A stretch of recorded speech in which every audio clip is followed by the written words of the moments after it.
Bonjour Richard. Bonjour Jean. Lors du dernier entretien, tu l'as terminé en mentionnant l'hypnose, évoquant l'inconscient et en prononçant le nom de Freud. Qu'est-ce qui vient faire là-dedans et qu'est-ce que vient faire la notion d'inconscient? D'abord, Sigmund Freud, Sigmund de son prénom, a marqué l'histoire de la pensée humaine, tout comme Darwin, Newton et même Galilée. Donc, c'est un penseur majeur dans la réflexion dans son analyse humaine. Lui, il était un jeune étudiant en neurologie quand il a commencé à s'interroger sur les phénomènes psychiques. Écoutez, c'était autour des années 1870. Il a fait un stage qui l'a beaucoup impressionné en France, à l'hôpital de la Salpêtrière, auprès de Charcot, qui était un éminent neurologue à l'époque, où il tentait d'expliquer le fait qu'il y avait des phénomènes de paralysie sans qu'il y ait de lésions physiques pour expliquer ça. Alors, il y avait des gens, aujourd'hui on appelle ça des hystériques de conversion, c'est-à-dire qu'un conflit psychique se convertit en paralysie, en un symptôme physique, en une affection physique, mais sans qu'il y ait de lésion. Alors, Charcot utilisait l'hypnose pour guérir. Et il obtenait des résultats impressionnants, c'est-à-dire quelqu'un qui est paralysé lorsqu'il est conscient, lorsqu'il est sous la transe hypnotique, il n'est plus paralysé. C'était à l'époque très étonnant. Et encore aujourd'hui, c'est un peu étonnant aussi de voir ça. Alors, Freud revient à Vienne et puis adopte l'hypnose et puis aussi le toucher. Le toucher sur le front et les tempes et l'hypnose.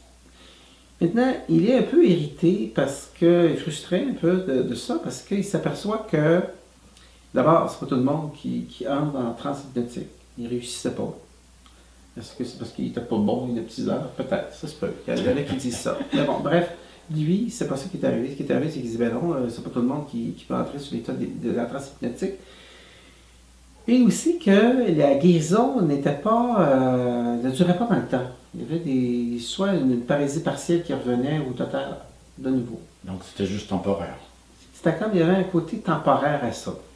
Alors lui, il a commencé à dire, bien, comment je peux fonder une nouvelle approche de thérapie qui soit vraiment scientifique et vraiment cohérente et qui s'adresse à tout le monde, en fait. Ce qui était très apparent, c'est que on intervenait auprès de la personne se réveillait, sortait de la transe hypnotique, ne se souvenait plus de rien. Donc, Freud a commencé à se dire, oui, ok, il doit y avoir évidemment un espace psychique qui est inconscient, que la personne ne se souvient pas, inconscient. Donc, pour lui, il se disait, je pense qu'il y a quelque chose à voir, ça a quelque chose à voir avec la conscience, c'est-à-dire qu'il faut ramener des contenus psychiques inconscients à la conscience. Alors là, il a développé, il a adopté la méthode la technique de l'association libre d'idées, qui consiste en demander au client, au patient, de dire tout ce qui vient à l'esprit en censurant le moins possible. Et je ne sais pas si vous vous souvenez que sous l'état de l'hypnose, la censure de la conscience est éco-circuitée et on a accès à l'inconscient directement, à une zone psychique dite inconsciente. Là. Alors, la façon de remplacer la transe hypnotique, c'était de créer un climat relationnel entre le client, le patient et le psychanalyste, qui est Freud, là, où on circuite la censure.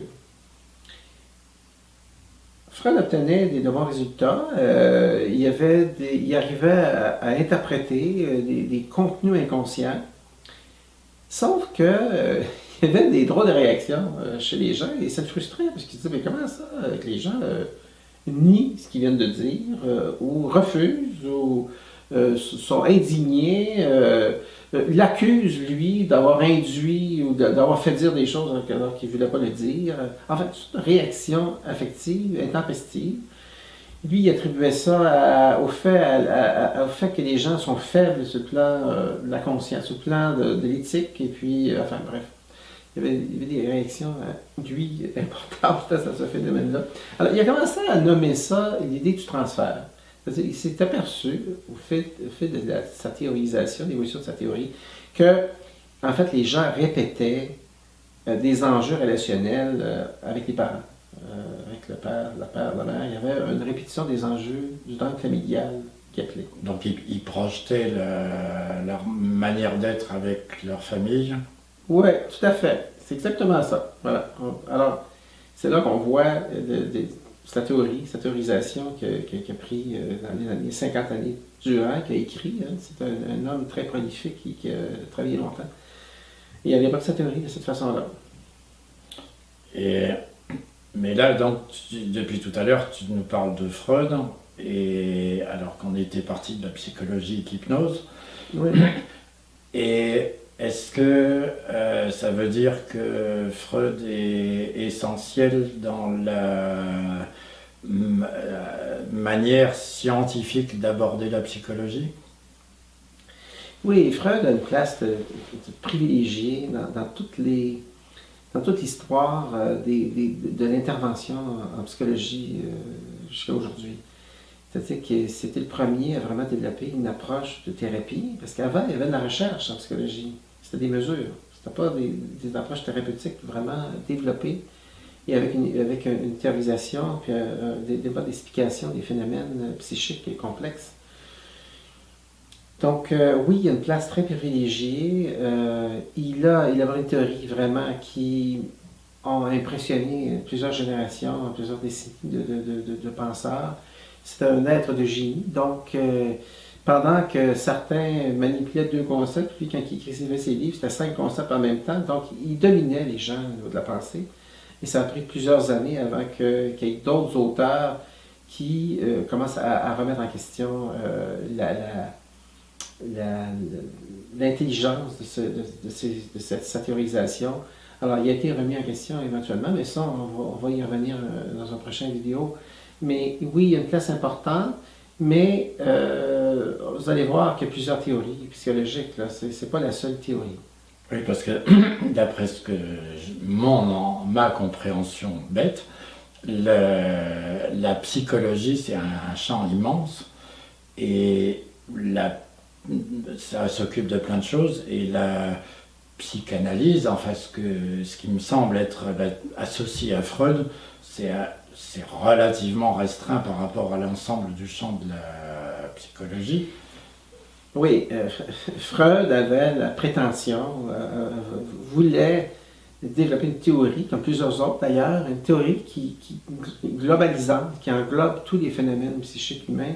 Mais c'est pas possible, ça. On va voir ultérieurement que c'est pas possible et qu'il n'y a aucune théorie qui peut embrasser l'ensemble de tous les comportements humains. C'est pas Eh bien, j'espère que tu vas nous en dire plus dans les prochains épisodes. Avec plaisir. J'ai bien des choses à dire, oui, effectivement. À très bientôt. À très bientôt.